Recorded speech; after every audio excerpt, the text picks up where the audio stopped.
Happy birthday, Mom. I love you. You might be wondering, what is this surprise video link you're receiving today? And the answer is there's a travelogue that you've always enjoyed hearing, or maybe by always I mean you enjoyed hearing it the one time I told you, and you always warned me, or you encouraged me to write this story down. You're going to forget it. I always shrugged you off. But as time goes on, I'm becoming more and more convinced of your wisdom. And so here we go. We're documenting it now and forever. This is the story of the Romanian train, the attendants, the beers, and the coat of many colors. Let me set the scene for you. It was 2012. And I was ending a tour leg. This was my year of touring. This you may remember it as the bad year of Darwin touring. And we just ended in Berlin, and this was going to be my chance to explore Central Europe first, and then most importantly, Eastern Europe. And so I was gonna go through Prague first, the untainted castles and fairy tale-ness of Europe that I'd heard about from my friends. And then down through Budapest, Hungary.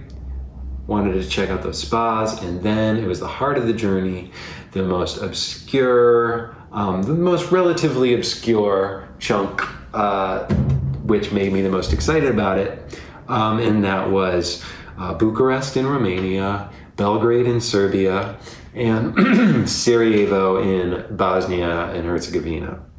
And then the route would end in Athens, Greece, which felt a little more humdrum to me, but that's neither here nor there. And what else do we need to know about this? Specifically, when it came to Eastern Europe, I'd heard something from Darwin's tour, his label owner, that in Eastern Europe there was the smell of communism, which was this wood lacquer that had been painted on everything. And because of their communist history, it was the same wood lacquer in every single government building, every single library. So I really was curious to smell the smell of communism. And it turned out, I'm not sure if I've ever tracked down that smell. I'm not sure if that smell really exists. But that was an aim of this travel. Another important detail on the outset is I had that colorful sweater. There's a brand of sweater called Kuji, made popular in part by Notorious B.I.G. And it was a sweater I'd found for that year of touring. I identified with it heavily, and I was wearing it every day. And I was wearing it on that very night, which was December 5th. Our story takes place, and I have a photo on my computer that's date stamped, and it was indeed December 5th, 2012. And we're going from 10 p.m. when I was at the train station in Budapest to 8 a.m. In Bucharest, Romania. So, spoiler, I did actually make it to the city. The story's not about that, as you know. And so I was in one of those old-fashioned, those classic European train stations. Maybe you and Dad went. I think you did. You did go to the Budapest train station in Hungary, Central Station. So I was there. It was 10 p.m. and I made my way to the Bucharest, Romania track. No difficulties going on. I'm sure that I got myself a beer because it's the travel. It's one of the longest train rides I've ever taken. Definitely the only overnight train ride I've ever taken. So probably gonna have to sleep sitting out. Either way, even if I do end up getting the sleeping car, this 22 ounce of European beer might help. So I get in, and the first or second car is this wonderful, spacious, dimly lit passenger car. And the booths, there's just like a person or two in every booth, and there's these big, cushy, upholstered chairs. And I'm on one side, I've got my own booth, and well across from me is maybe one or two other passengers. So I tuck myself in there, and I'm in my Coogee colorful coat of many colors sweater. The train is nice and cozy, so I tuck my Coogee sweater above me in the rack, the passenger rack, and after I get settled, I decide to explore the train, because this is my one and only, this is the only overnight train ride I've ever taken, even to this day. I was about 29 or 30 then. And now, as a 38-year-old, I'm still only taking this one overnight train, yeah. And what you always hear about in Starlight Express, what you hear about in old stories from a century ago, is you hear about the sleeping car. And I'd never in my life actually seen a sleeping car. And as you grow older in this millennial era, you realize that the sleeping car is kind of a thing of the past, and becoming more so. We're traveling on planes, we're traveling in cars. So I was curious about the sleeping car and considering maybe getting myself one. And so I wind my way down the train. And it's a long journey. It's probably like maybe 9 cars, maybe 12 cars at most. And so I go through another one of those dimly lit passenger cars, and people are, getting out their laptops. They're watching little movies on them. They're reading books. Maybe some of them are already tucking a pillow under their head, starting to get ready for the night. And after maybe 2 or 3 of those dimly lit passenger cars, let me adjust my collar, we make it to a brighter fluorescent lit passenger car. And this one has like 80 chairs in it. It looks kind of more like an airplane, right? People are closely packed together. And the chairs are a little less cushy. There's a little bit more of the metal skeleton come from under the upholstery. And I weave my way through there, and I weave my way past the attendants who are going down the aisles checking everybody's tickets. And these attendants, and there's probably 3 of them total. There's maybe 2 in the aisle, and there's going to be a 3rd waiting for me in the sleeping car. But these attendants are large, broad-shouldered men. They're thick-necked. They're probably in their 30s, maybe early 40s, pale skin, and short dark hair, clean shaven, shirt and tie, probably some kind of train uniform coat. So I weave my way past these large sort of bouncer-like men. And sooner or later I make it to the, I'm like 6 cars in, 7 cars in, and we get to this sort of maroon metal part of the train, and it's just this little aisle, because on either side are the sleeping car booths, or maybe just on one side is the sleeping car booth, and there's these rolling metal doors, and most of the cars that I'm going down this little aisle, and finally I make it to the end of the train, right? And at the end of the sleeping car train is the sleeping car office, and inside is another one of those attendants, those large, broad-shouldered, stern-looking men. And I say, hello, I just came down here to check out the sleeping car. I was thinking, I'm not totally sure yet, but thinking about maybe purchasing a spot on one if there are spots available. I wanted to check the price. And I probably am not saying it like this. I'm probably saying it in carefully chosen, slow, broken English. Like, interested in sleeping car? Wondering price for sleeping car? Maybe not, deciding. And the attendant goes, ticket. And I'm like, no, I don't have a ticket for the sleeping car. No ticket for sleeping car, no sleeping car. Sleeping car, 30 euros. And I'm like, okay, 30. I'm sorry, sir. Yeah, I might buy one. I just wanted to think about it, okay? You think and make a decision, you tell me, yes or no. No, you sit in passenger car down the other side of train. And so I make myself scarce. I go back where I came from. I head back to my seat. As I'm walking back down, I look to my left and I check out the sleeping cars themselves. And there are these little closet-like rooms. And there's one bunk on one side, one bunk on the other. Tiny little aisle, like maybe like 1.5 feet, 2 feet wide. And I see this scrawny old man, bushy, gray, white mustache, sort of a Geppetto-looking man, but scrawnier.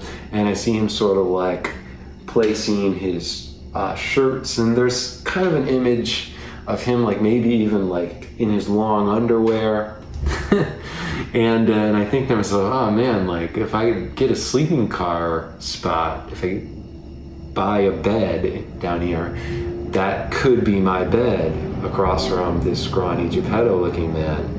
Is he's in his long underwear, he's over in this other bunk, maybe farting or whatever. The door is going to be closed. We're going to be in that closet together, and it's going to be me and Geppetto. And I'm not squeamish about these things, and I traveled on the Greyhound a lot. I'm willing to put up with quite a bit of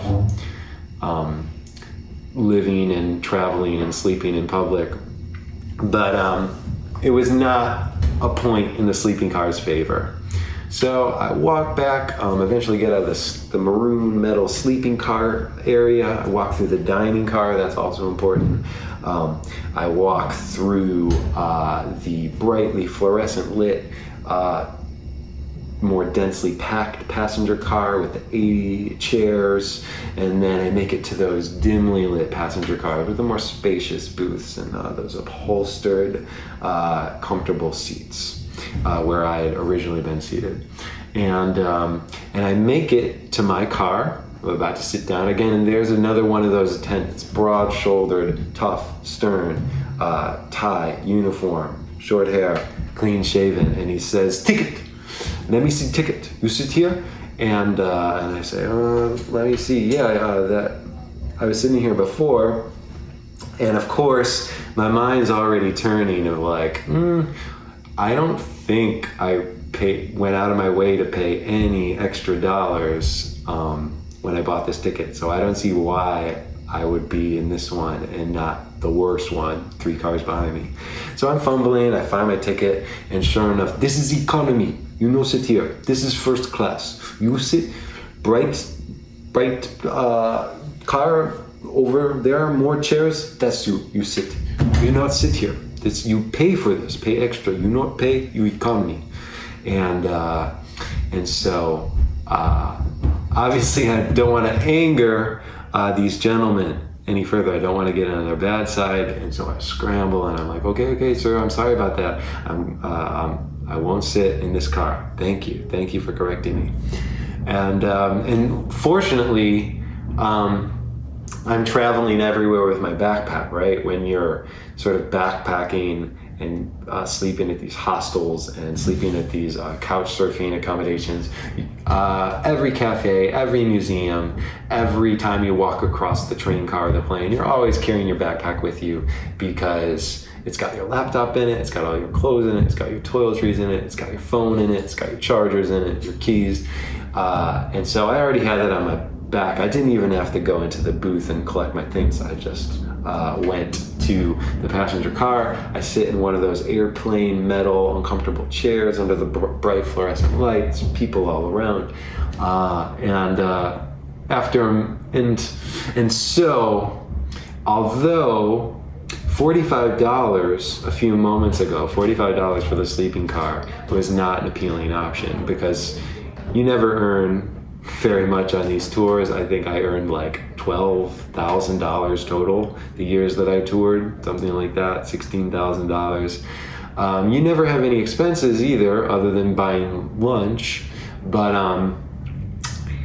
$45, that can buy 3 or 4 lunches. And so, although a few moments ago, paying $45 to be in that closet with Geppetto was not necessarily my cup of tea, spending a few moments under those fluorescent lights, I realized, I want to go to sleep. I want to have my energy and my strength and I want to be well rested for Bucharest.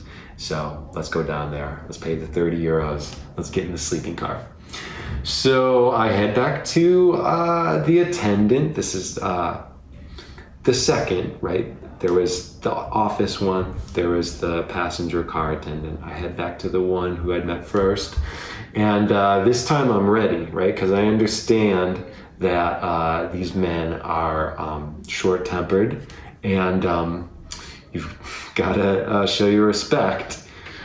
And so I have my wallet ready. Maybe I get my 30 euros out in advance, and I pop into the office. I'm like, sir, I've decided I want to buy sleeping car. 30 euros, sleeping car. Yes, want to buy. And the attendant shows me a new face. He goes, sir, oh yes, sleeping car. Wonderful. Over here. And he, sure enough, takes me to that car, that booth, that closet. He takes me to the closet right next door to the office with a scrawny, bushy, white mustache Geppetto guy. Oh, we have this bunk right here. This is your bunk, sleeping car. 30 euros? Thank you very much, sir. Everything's here, pillow, sheets. You have coffee voucher, all sleeping car, free coffee. Keep this voucher, free coffee. And there you go. Have a good night. And I'm like, well, thank you, and pocket the voucher. I should also probably get a new ticket, right? Or receipt to show sleeping car ticket. Oh, no, sir. Ticket? No, I see you. Yeah, you buy sleeping car. I see you, I know. So, apparently, I'd bought my way into the good graces of the attendant. And by the time I get into the sleeping car, my sleeping car partner, the old white, gray, bushy mustache man, is already tucked in and maybe even rolled the opposite direction. So I put my backpack in the rack and I get settled and I lay down to sleep in the sleeping car. It's probably like 11:30 at this point, maybe. And I try to get to sleep. And so midnight passes, 1 a.m. passes, and it's one of those nights where as the night extends and as you don't fall asleep, you start to psych yourself out more and more, right? And I had a few things working against me. One was just, oh no, it's 1:30 now. I hadn't fallen asleep at 1. It's been a half an hour. What if it gets to 2 and I'm still not asleep? I want to have all my rest for Bucharest. So there's that psyching out. And then on top of it, there's the excitement because I'm spending my first few hours in Romania. I'm sure we've crossed the border at this point. Those trees, those fields outside of me, that winter landscape, that's Romania, and that's exciting. I'm going to be in Bucharest. It's not just over the border, too. It's like a long 6-hour train ride across the length of the country, all the way in the east, close to Ukraine. And it's a beautiful wintry landscape. There's trees, and they're just crusted with snow and ice. And so the excitement of being in that exotic new place, combined with just that compounding, it's getting later and I'm still not asleep, that is keeping me up. And so finally, maybe it's like 2:45 in the morning, maybe 3:15. I'm like, all right. At this point, I'm only going to get maybe 4.5 hours of sleep, which sucks, but I can work with it. Maybe I'll just check out the dining car. Maybe I could buy a beer, another beer or two, and just gulp those down and get my 4.5 hours of sleep.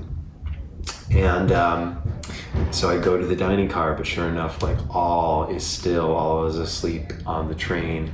The dining car is dark. The chairs, the stools are tucked onto the counter. Not a sign, not a creature stirring, not even a mouse. And so I walk back to the sleeping car, and I just lay 3:45, 4:45, and sleep is not coming.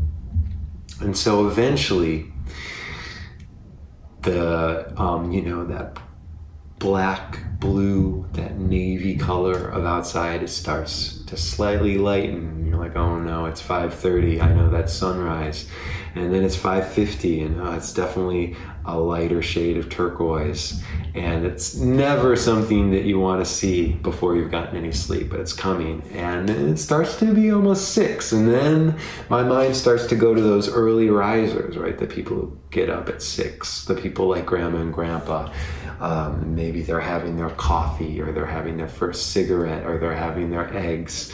And so I think, well, I wonder if they'd serve me a beer. Once again, there's that 3 a.m. idea in my mind of maybe I can just guzzle a beer, it'll conk me out, I'll at least get a 2-hour nap, and then I'll wake up at 8 and it'll be time for Bucharest.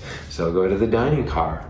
And, obviously I'm not excited about this, because who likes to ask for a beer at 6 in the morning? Who likes to take on that stigma? But I'm desperate. And so there is the dining car person behind their bar. And there's a few, maybe personnel, maybe there's one early riser passenger. And having their coffee, maybe reading a newspaper, maybe, I can't remember if they smoked cigarettes on the train in Romania at that point, but the early risers gathering, talking quietly among themselves. And I walk up to the bar lady, and I'm like, you serve beer?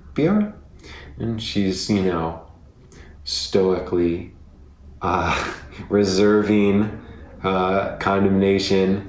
She's, quietly stone-faced. Yes, sir, 3 euros. Or maybe, probably in Romania is like, yes, sir, 1.5 euros. And inside her mind, I'm sure she's thinking like, it's not my responsibility. You're not hurting anyone but yourself. He's an alcoholic. And so I get my 2 beers, I plop over to the counter that looks out onto the outside the train. It's got a window. The Romania's rolling by, and turning my back to those 3 or 4 people with the bar lady at the counter who are drinking their coffees. I just start gulping my beers, getting ready for that 2-hour nap. And the car has cooled down since 10 p.m. It's no longer a cozy nighttime car. It's now, I've got these bare arms, and maybe it'd be nice to have that sweater. And so I go back to my bunk, and I kind of poke around in the rack above the bed, and there's no sweater. And immediately I think, oh no, I haven't seen the sweater all night.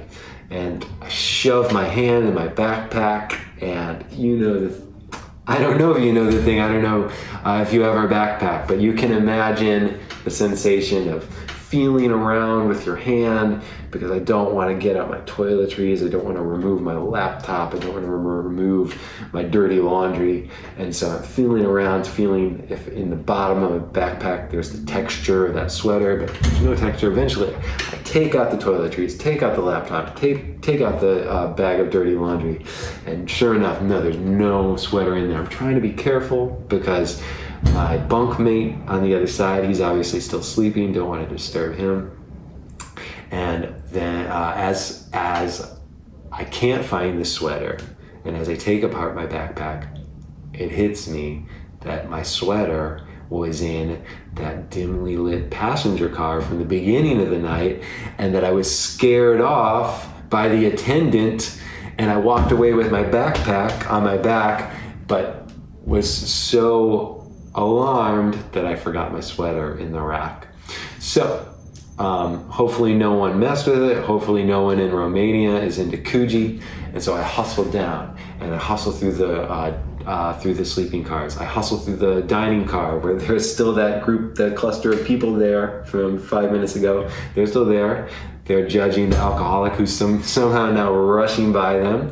I walk through the brightly lit fluorescent car, the one that I did not want to sleep in, and I walk through a passenger car, and then it's the end. I get to the window, I get to that door, the classic door from the movies where you look through the window and there's just the tracks rolling behind you at the end of the train.